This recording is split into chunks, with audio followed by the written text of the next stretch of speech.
Bueno, y algo que hemos hablado mucho es cómo no puede quedar ninguna pieza de la sociedad que articule, construya, trabaje en función de este futuro colectivo que anhelamos las personas, que es un futuro donde todos somos parte, un futuro donde hay posibilidades.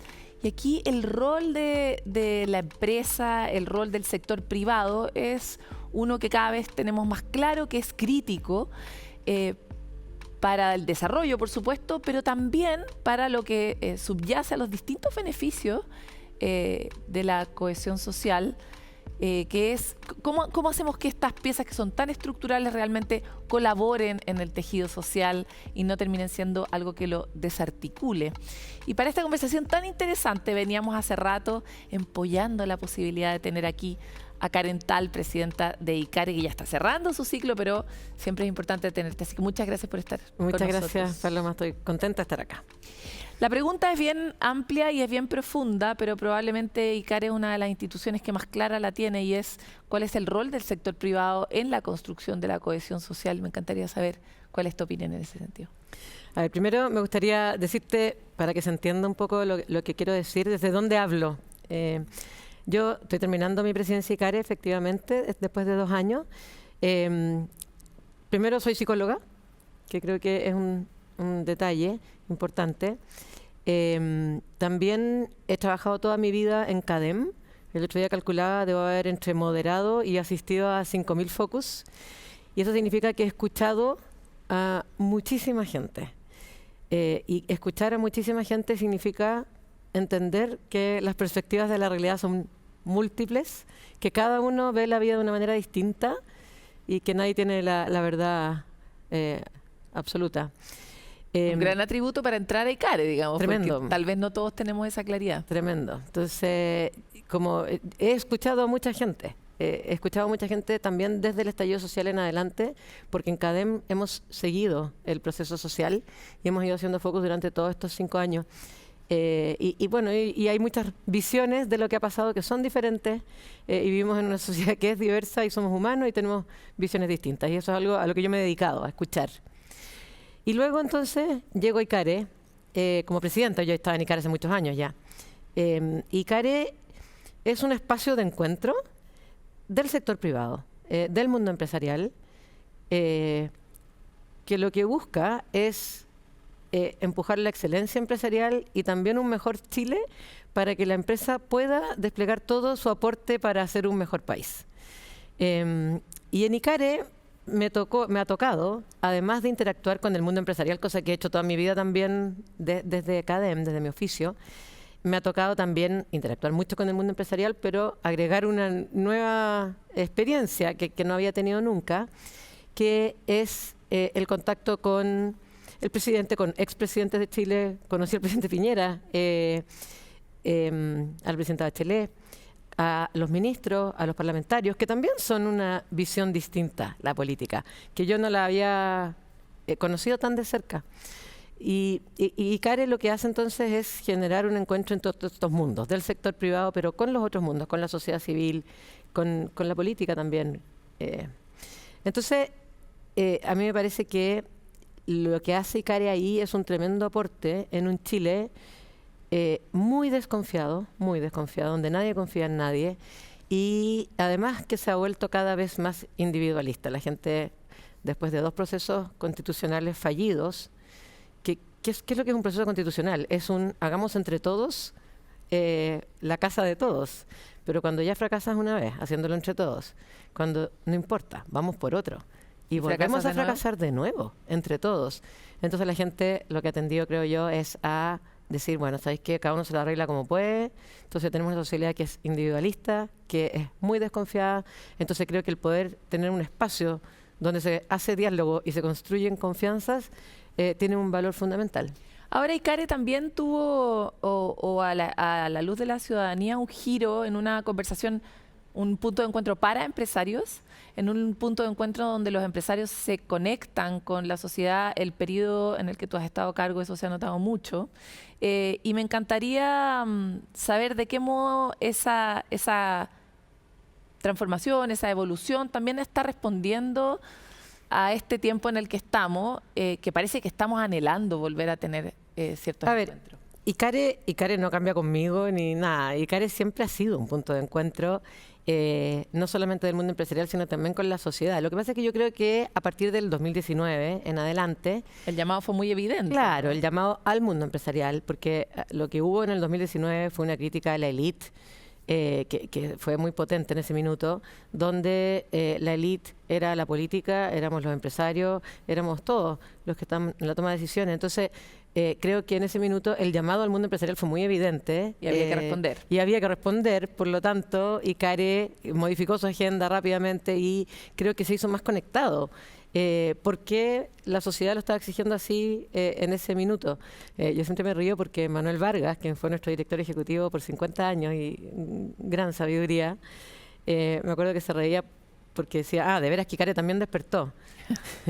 Chile despertó y Icare también. Y claro, yo creo que Icare despertó, el mundo empresarial también despertó. Y se hizo más necesario el diálogo con todos. Ahora, ¿cómo se ha ido modificando la concepción que tienen del encuentro desde el mundo empresarial? Y aquí me encantaría, porque Icare colabora, contribuye y dialoga con otros organización, gremios específicamente, convoca a esos sectores y por lo tanto ocurren muchas conversaciones al mismo tiempo, ¿no? Entonces, ¿cómo crees que ese encuentro, la concepción del encuentro ha ido evolucionando?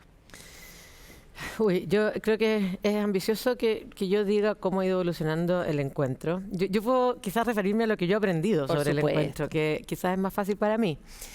Yo una cosa que he ido aprendiendo del encuentro, Icare hace muchas actividades públicas y hace muchas actividades privadas.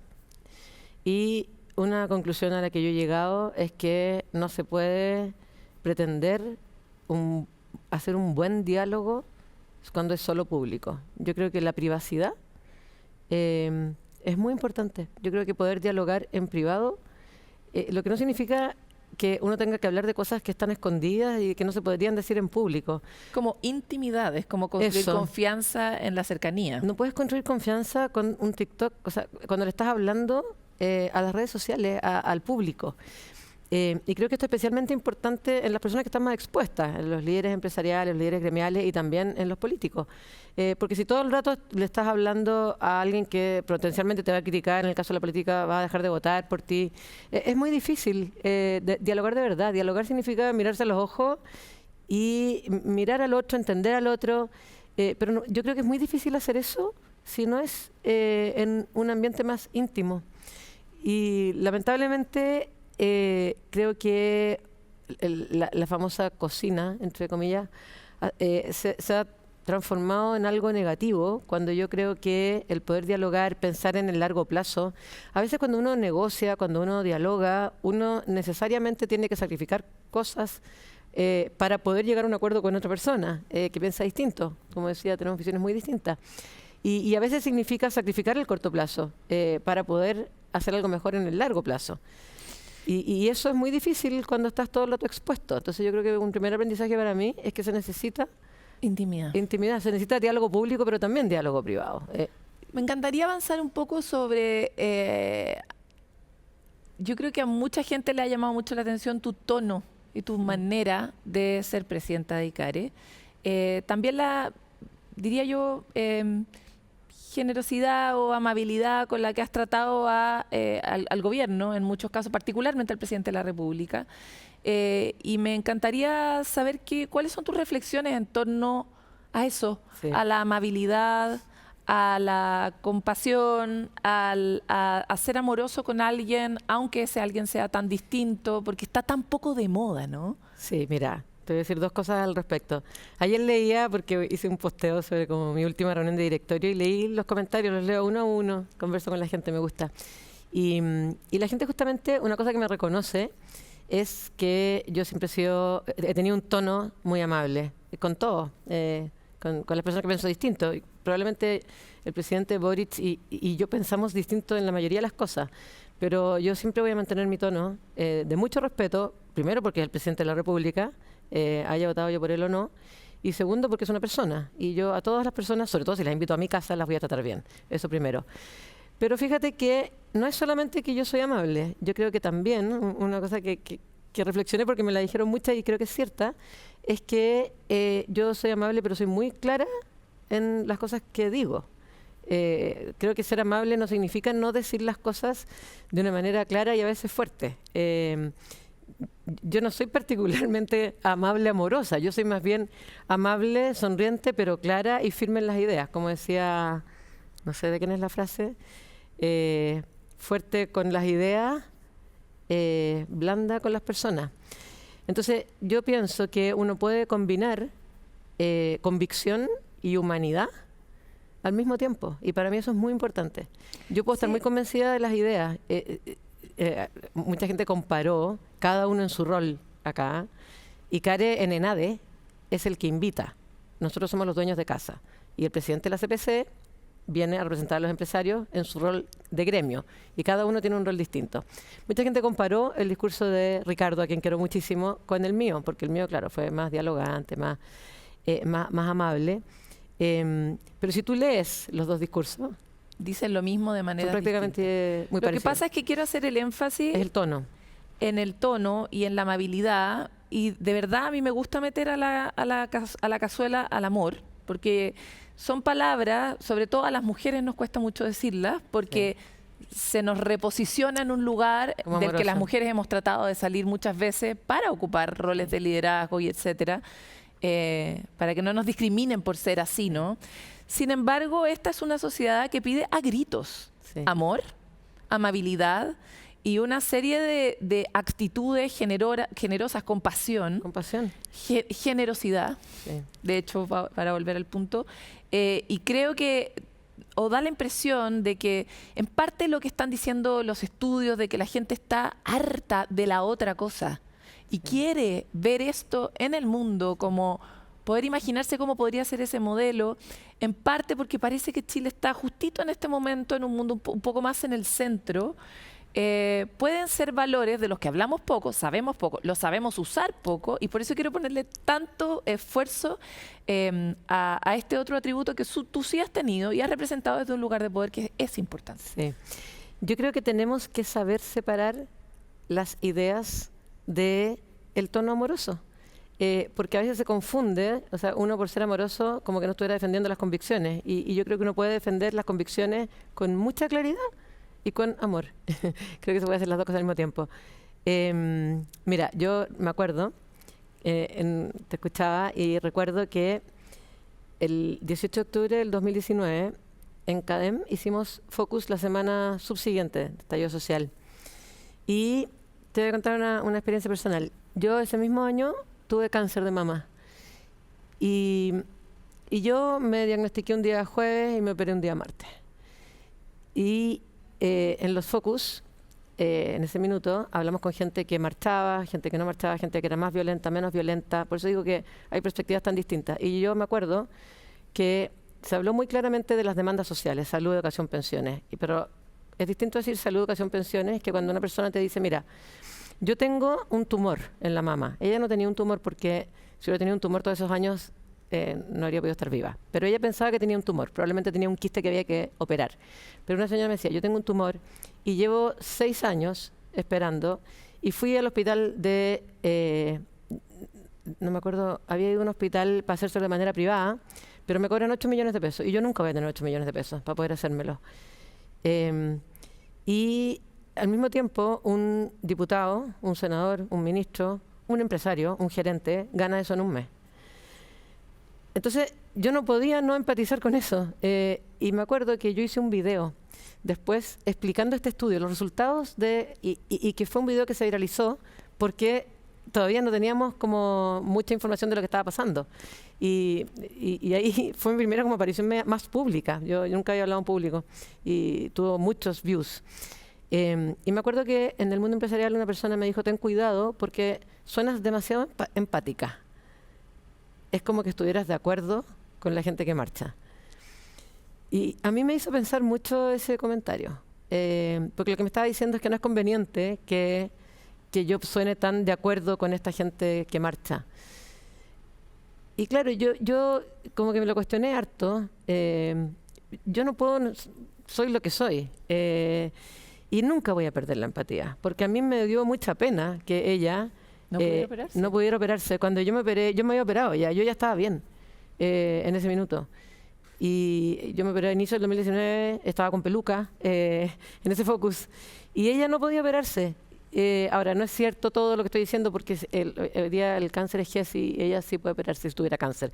Pero ella no tenía cáncer y ella sentía, está realmente angustiada. No, y las brechas de salud son están en igual. miles de... O sea, Claro, lo que quiero decir es que el reales. cáncer, por suerte, no pasa esto. Pero bueno, yo nunca voy a perder la empatía, nunca, y con nadie. Yo una cosa que me propuse, tonta, pero desde el día que me hice presidente vicario, obviamente que conozco a más gente y me escribe más gente. Yo nunca he dejado de contestar un mensaje, un WhatsApp, a nadie. Entonces voy a tratar al presidente con respeto siempre y voy a tratar a cada persona que me escribe con respeto siempre. Y me voy a juntar con cada persona que se quiera juntar conmigo siempre, porque somos humanos. Y yo creo que justamente como dices tú, necesitamos mucho de eso hoy día en esta sociedad desconfiada, individualista, donde la gente perdió la esperanza de un proyecto más colectivo. Y sin embargo, en este último año, yo creo que nunca, y desde el estallido social, yo creo que nunca habíamos visto tantas acciones, iniciativas proactivas por parte del mundo privado para tratar de participar de lo público y para tratar de modelar lo público. He escuchado harto, he aprendido mucho de tratar de mirar cuáles son esas iniciativas y cómo están avanzando. Este programa se dedica mucho a mirar todas las iniciativas de todos los lados de la sociedad que buscan construir mejores sociedades. Y algo que me llamó mucho la atención fue una declaración que usó uno de en nuestros encuentros de pares impares y decía: la sociedad también es la empresa. O sea, en la sociedad coexisten personas de distintas generaciones, con distintas preocupaciones y realidades, con enfermedades, sin enfermedades, etcétera, ¿no? Que viven en lugares muy distintos de la ciudad, a pesar de que uno a veces siente que se junta solo con un tipo de gente, igual en la empresa realmente se junta con mucha gente. Es uno de los pocos distinta. lugares donde ocurre eso. El Costanera Center es otro. Pero es raro. Es raro que en un lugar haya gente de distintos sectores sociales particularmente en que Chile, se juntan ¿no? todos los días. Que tenemos en Chile, que estamos segregados mucho talento para geográficamente. Entonces me encantaría saber un poco también cuáles han sido tus reflexiones y las reflexiones que has podido escuchar en el sector respecto del rol de la empresa en la construcción de la cohesión social. Sí. Mira, yo creo que hay una discusión que es profunda, yo creo, en el mundo empresarial, respecto de hasta dónde tiene que llegar la empresa.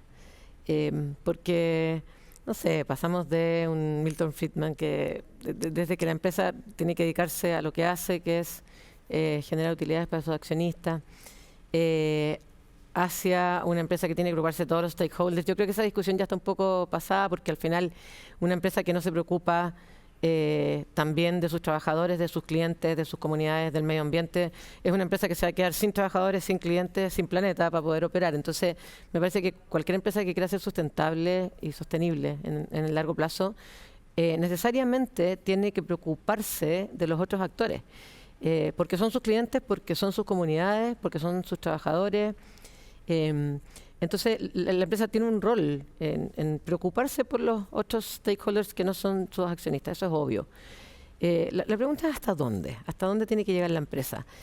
Y mi opinión es que la empresa tiene que ir incluso más allá, porque una cosa es que yo incorpore en cómo hago empresa el preocuparme por estos stakeholders. No es lo mismo generar utilidades de cualquier manera que generarla pensando en cómo hago para que mis trabajadores estén bien, cómo hago para que la comunidad en la que participo esté bien, cómo hago para que no destruya el planeta, cómo hago para que mis clientes no sientan que tengo abuso. Eso es una reflexión.